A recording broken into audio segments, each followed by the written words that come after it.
simple is be part of the system. Don't try to change it.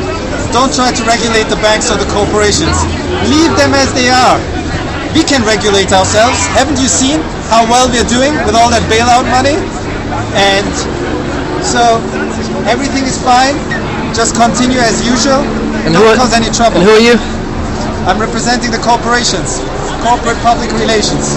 You're making a lot of money off interest. I do. What's the problem?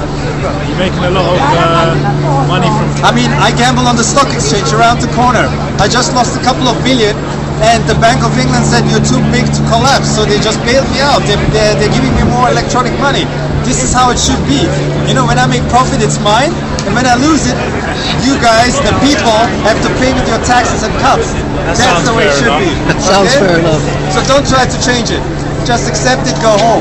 And be happy you're safe at home before I get these guys, the police, into your houses. So stop. Back off. Terrorists, troublemakers. You could all be part of Al-Qaeda. How do I know you're not? Huh? Yeah. This guy. Yeah, you look like a troublemaker.